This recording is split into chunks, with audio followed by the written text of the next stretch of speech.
Guys आज चाहिँ हामी जेद्दाबाट फर्केको ब्याग लोड लिएर अनि अहिले चाहिँ हामी ताइपको उकालो चढ्दैछौँ।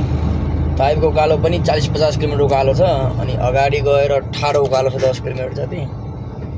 अनि जाम चाहिँ डह्रो लागेछ। आज शुक्रबार शनिबार 9 इन्ट्री नहुँदा पनि जाम चाहिँ डह्रो लागेछ। अनि जाममा लाइनमा हिँड्यो भने गाडीको टेम्परेचर लास्टै बढ्छ नि। अब हेरौँ सेकेन्ड ट्र्याक जानु मिल्दैन। सेकेन्ड ट्र्याक गयो भने कतिखेर पुलिस आएर मोगल पाल्दिन्छ ठेगान छैन फेरि। त्यही भएर जे छ लाइनमै जानु पर्यो। रिक्स लिनुभन्दा राम्रो 3-3 हजारको मुखल्पा खायो भने त कामै छैन फेरि। अहिले चाहिँ यहाँ अब ताइप चढ्न लागि 50 किलोमिटर लाग्छ। हामी त अब जेद्दाबाट निस्केको बिहानै हो, त्यही पनि आज जाम भेट्यो। शुक्रबार जाम नहुनु पर्ने हो, त्यही पनि जाम भेट्यो। जाम पनि डह्रै छ, ठुलो लाइन छ जाम। जाम चाहिँ यस्तो छ, पुरै बाटो जाम छ, अगाडिसम्मै जाम चाहिँ। अब यस्तोमा ओभरटेक गर्यो भने सुर्ताले कतिखेर पछाडिबाट आउँछ मुखल्पा आन्छ भन्ने टेन्सन। त्योभन्दा राम्रो आनन्दले लाइनमा हिँड्ने हो। 3-3 हजारको मुखल्पा खायो भने के काम। जति टाइम लगे पनि अब लाइनमै हिँड्ने हो। गाडी टेम्परेचर पनि बढ्दैन। अब अलातुल भयो भने गाडीको टेम्परेचर लास्टै बढ्छ कि।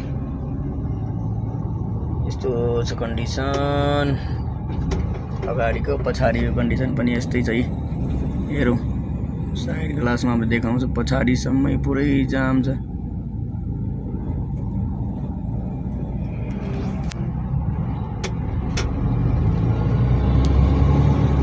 अनि यता ताइपको उकालोमा चाहिँ ठाउँ ठाउँमा बोर्ड राख्दैछ कि बाँदरहरूलाई खाना खुवाउनु मना छ भनेर। यता कहीँ बाँदरलाई के खुवाउँदाखेरि सुर्ताले हेऱ्यो भने मुखल्पा चाहिँ हान्छ। मुखल्पा हानेर अनि जेलभित्र पनि हाल्छ। सिस्टम चाहिँ यस्तो छ यहाँ। बाँदरलाई केही खुवाउनु मिल्दैन यता।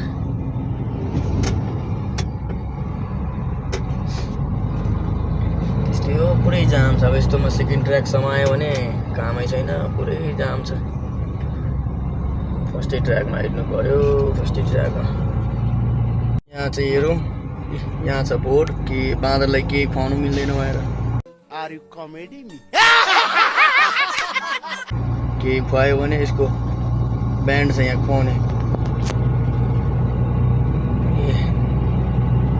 अब केही यहाँ गाई रोकेर खुवाउनु थाल्यो भने सुर्ताएर समातेर लान्छ कि मुखल्पा आउँछ ठेगान हुँदैन। त्योभन्दा राम्रो अब नखुवाएको हुन्छ। यता कहिले काहीँ बाँदर पनि आउँछ। यो पुरै पहाड एरिया हो।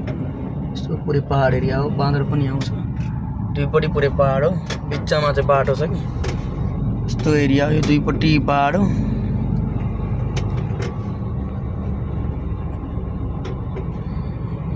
जाम पनि लास्टै लामो जाम छ। गाडी पनि सर्दा पनि सर्दैन, यस्तो छ पारा।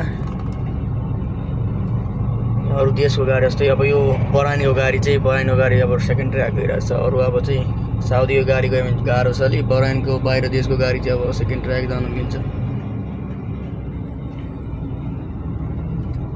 यस्तो छ स्पिड। जाममा 6-7 मा हिँड्नुपर्छ।